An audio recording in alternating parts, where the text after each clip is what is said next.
Michael, you wanted to get, because we talk a lot about the NFL, but you wanted to get to some college football and what we saw over the weekend with that big Michigan and Ohio State game. And it has to do with Ryan Day and the comments that he shared with the Fox broadcast at halftime. What was it that you wanted to highlight here?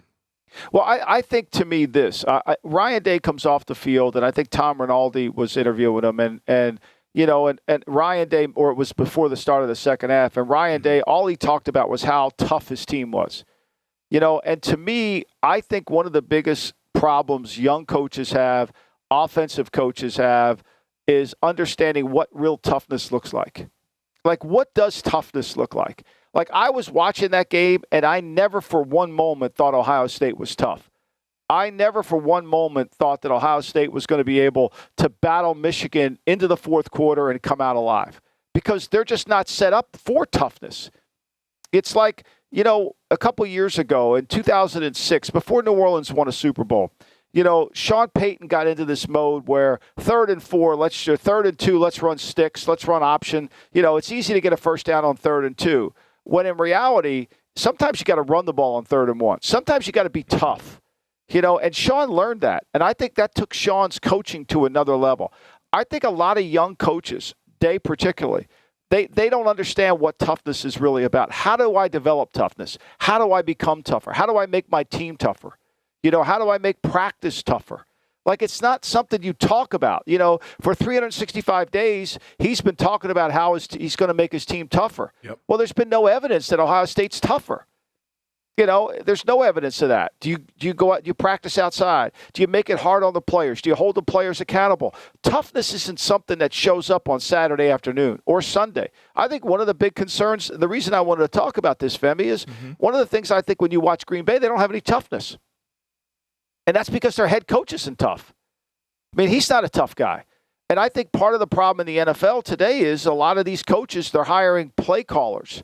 They're hiring offensive coaches who don't understand how to add toughness to their game. You've got to be able to get 3rd and 1s. You got to be able to be tough, win close games. You got to coach toughness. Toughness is something you got to coach. Physical toughness and mental toughness. And it's hard because the rules are keeping you from coaching physical toughness. So what do?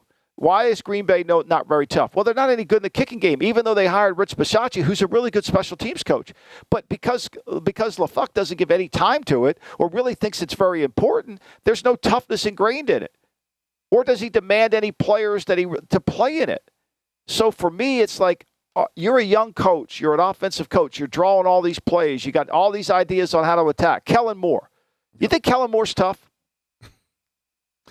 He comes from a tough program in Boise State, but I mean, based on the way they call the plays, I don't think they call them like they're a tough football No, of team. course he's not tough. I mean, I don't even know if Boise State's tough. I mean, look, I think Boise State with Peterson was great, and I thought he got the game. But, that's to me is like, if I were interviewing some of these offenses, I'd say, give me 5 examples on how you're going to create toughness with our football team.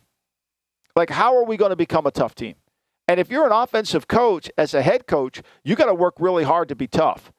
If you're Mike Zimmer coaching defense, your team's going to have a sense of toughness because he's a tough guy. But you got to spread that toughness throughout the team. And I just thought Day, to me, it just struck me, and I'm going to write this for the Daily Coach, it just struck me that he doesn't even know what toughness looks like. He doesn't even know what it looks like. If you don't know what it looks like, how the hell can you coach it? And it goes back for Ohio State, back to the game against Michigan last year where they got punked in Ann Arbor, and they spent the whole summer and the offseason talking about how they're going to revenge that loss there, and they went ahead and got punked in their own building again. So that's back-to-back years now. Do you think that mental toughness, you talked about how physical toughness is hard to teach now with the rules and the practice, you can only do so many things. Can mental toughness be taught? Yeah. Every day it can be tough. Mental toughness, how we practice, how we prepare, discipline, who's accountable, doing things the right way every single day. That and really having a hard time having an understanding of what it takes. Like, I'll give you an example. I thought Frank Wright was a tough coach. Okay? His teams, and I think this is verified. I think when you watched his team played early there, when Dave Gooch was his line coach, and then he changed line coaches, which he lost some toughness when he lost Gooch, right? As the longer Wright stayed in that program, the less tough the Colts became. Because it's hard to coach toughness every day. right? It's hard to have competitive stamina, both mentally and physically. It's hard to do it right. It's hard to be the asshole who's bitching all the time. It's hard to be the guy that's, like, hey, we're not doing that right. We got to do it over, right? So to me, yeah, mental toughness. Now, Bob Knight said it well. Mental toughness to physical toughness is as different as 9 is to 3. I mean, they're not related, but they somewhat are related, but you got to work on both. Mentally tough. How do we not have a penalty when we need it? How do we overcome that? Those are the kind of things you have to work on constantly, and you've got to put players in situations to bring that out. Like if I were Ryan Day, as good as they are, and he wanted to get tougher, I wouldn't be in the spread all the time. I would want to be under center and have some two-back runs, because we're going to need some two-back runs. This is what we're going to need. They're so married to their scheme. They're so married to their scheme that they don't understand it. Well, it's just as easy. We'll throw option routes on third and one, whatever we do. Then we can't get a first down. We're all pissed off. Thanks for watching the GM Shuffle with Michael Lombardi. And for more videos like this, make sure to subscribe to VSiN Live and the GM Shuffle podcast with Michael Lombardi, presented by DraftKings and VSiN, wherever you get your podcasts.